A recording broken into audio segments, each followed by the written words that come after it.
سيواجه مهمة صعبة وهو يطرد وتلقى بطاقة حمراء، لكن أدرك بأنه كان مخطئا واعتذر بروح رياضية وعدت الكرة نعم جاء التعادل.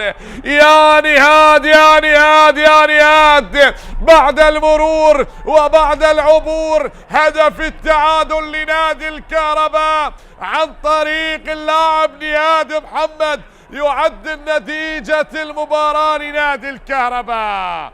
نعم جاء هدف التعادل وأصبح نادي الميناء يلعب بالنقص العددي بعد هذه التمريرات. أسيست جميل من منتصف الملعب ونهاد محمد وضع الكرة في شباك الحارس عبد السليم حماد وعدل نتيجة المباراة بهدف التعادل.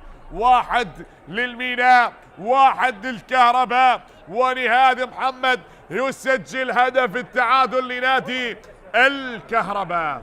أصبحت الآن بهدف قابل هدف، هدف للميناء وهدف لنادي الكهرباء من نهاد محمد.